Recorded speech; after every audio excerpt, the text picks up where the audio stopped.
एक ऐसी मुद्रा जिस पर आपको किसी भी देश की मोहर नहीं मिलेगी और ना ही किसी नेता या फिर क्रांतिकारी की फ़ोटो। यह एक ऐसी मुद्रा है जिसके चिल्लर कभी भी आपकी जेब में आवाज़ नहीं करेंगे और ना ही इसके नोट फटने का डर रहेगा। इस मुद्रा को आप छू भी नहीं सकते हैं, बस कंप्यूटर स्क्रीन पर इसके नंबर देखकर मन ही मन खुश हो सकते हैं। इंटरनेट पे कई कहानियाँ मिलेंगी आपको जो रातों रात क्रिप्टो करेंसी से अमीर बन गए। यहाँ तक कि दुनिया का सबसे अमीर इंसान भी यह कह चुका है कि क्रिप्टो करेंसी ही दुनिया का भविष्य है। नमस्कार, मेरा नाम है श्याम रस्तोगी और आज हम दुनिया में तबाही मचाने वाले क्रिप्टो करेंसी के बारे में जानेंगे। Bitcoin, Dogecoin, robo coin और न जाने कितनी तरीके की क्रिप्टो करेंसी आपको आज के समय में मिल जाएगी। क्रिप्टो करेंसी का पहला शब्द है क्रिप्टो, जो कि क्रिप्टोग्राफी से लिया गया है। क्रिप्टोग्राफी का मतलब होता है किसी सामान्य जानकारी को शब्दों, अंकों या फिर चिन्हों के माध्यम से इस तरीके से कोड कर देना कि इस जानकारी को सिर्फ वही इंसान पढ़ सके जो कि इस कोड के बारे में जानता हो। आसान भाषा में समझिए कि 3 इडियट मूवी में प्रिंसिपल का नाम वीरू सहस्त्रबुद्धि था, लेकिन उसे वायरस कहा जाता था। अब जो वायरस के बारे में जानता था वो तुरंत समझ जाता था।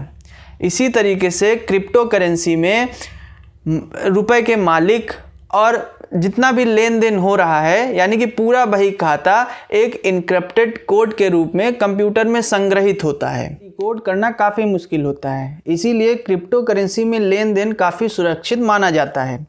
वैसे तो किसी भी देश की मुद्रा वहाँ की केंद्रीय बैंक जारी करती है और उस पर नियंत्रण भी वही केंद्रीय संस्था करती है। जैसे कि हमारे देश में RBI, जो कि नोटों को छापता है और साथ ही मार्केट में उनकी मात्रा को नियंत्रित करता है। लेकिन क्रिप्टो करेंसी में ऐसा नहीं है। क्रिप्टो करेंसी डिसेंट्रलाइज होता है, यानी कि यहाँ पर कोई केंद्रीय बैंक नहीं होता है जो कि क्रिप्टो करेंसी को जारी करता है या फिर छापता है। क्रिप्टो करेंसी माइनिंग के द्वारा बनती है। अब माइनिंग क्या है ये हम बाद में समझेंगे। क्रिप्टो करेंसी के कार्य प्रणाली के बारे में जानेंगे, जो कि काफ़ी पेचीदा है। मुझे तो 3 घंटे लग गए इसको समझने में ही। क्रिप्टो करेंसी की कार्य प्रणाली में 3 स्तंभ होते हैं। सबसे पहला ब्लॉकचेन, दूसरा नोड और तीसरा माइनिंग। सबसे पहले हम बात करते हैं ब्लॉकचेन के बारे में। ब्लॉकचेन करेंसी के रिकॉर्ड, ऑनरशिप और उसकी लेन देन की जानकारी को रखता है, जो कि हाईली इनक्रिप्टेड होता है, जिसमें किसी भी तरीके का बदलाव करना काफ़ी मुश्किल होता है। यह ब्लॉकचेन ढेर सारे ब्लॉक से बनता है। तस्वीर को ध्यान से देखिए, इसमें एक ब्लॉक है। एक ब्लॉक में 3 चीज़ें होती हैं। सबसे पहला ट्रांजिशन के या फिर लेन देन की जानकारी, यानी कि कितनी करेंसी किसको भेजी गई, किसने भेजी और कितनी मात्रा में भेजी। दूसरा हैश एक इनक्रिप्टेड कोड होता है जो कि प्रत्येक ब्लॉक के लिए एक यूनिक होता है। हर ब्लॉक का अपना एक यूनिक हैश कोड होता है। और तीसरा हैश ऑफ प्रीवियस ब्लॉक, यानी कि इससे पहले जो लेन देन हुई होगी उस ब्लॉक का हैश, जिसे कहा जाता है हैश ऑफ प्रीवियस ब्लॉक।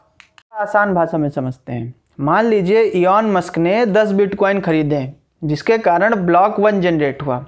अब इस ब्लॉक 1 में इस लेन देन की जानकारी होगी और साथ ही ब्लॉक 1 का एक यूनिक हैश कोड होगा। इसके साथ ही इसमें हैश ऑफ प्रीवियस ब्लॉक होगा, यानी कि इससे पहले जो लेन देन हुआ होगा उस ब्लॉक का हैश। अब इसके बाद इलॉन मस्क इस 10 बिटकॉइन को मुझे बेच देते हैं, जिसके कारण ब्लॉक 2 जनरेट हुआ।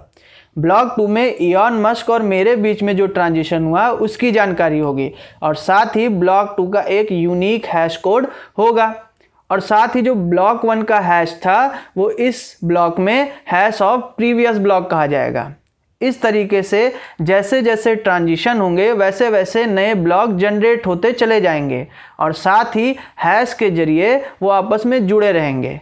इसी को कहते हैं ब्लॉकचेन। हैकर इस ब्लॉकचेन के किसी भी ब्लॉक के हैश को चेंज करने की कोशिश करेगा तो उसे इस ब्लॉकचेन के सारे ब्लॉक्स के हैश को बदलना पड़ेगा, जो कि मुश्किल या फिर नामुमकिन ही समझिए।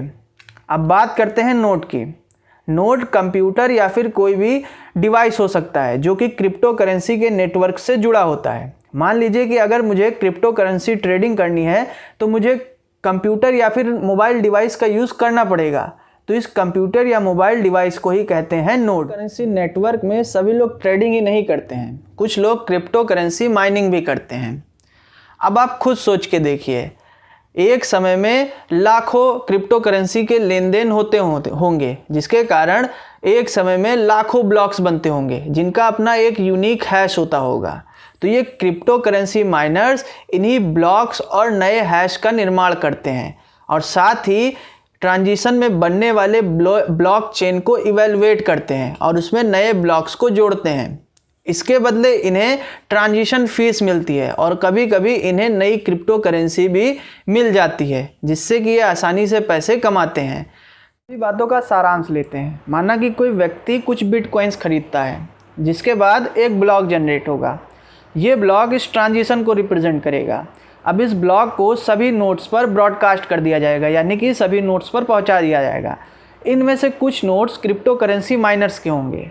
अब ये क्रिप्टो करेंसी माइनर्स ट्रांजिशन से जुड़े ब्लॉक चेन को सत्यापित करेंगे, उसकी जांच करेंगे। जांच हो जाने पर इस नए ब्लॉक को इस पुराने ब्लॉक चेन में जोड़ दिया जाता है और पूरी ब्लॉक चेन कंप्लीट हो जाती है और इसके साथ ही आपका ट्रांजिशन भी कंप्लीट हो जाएगा।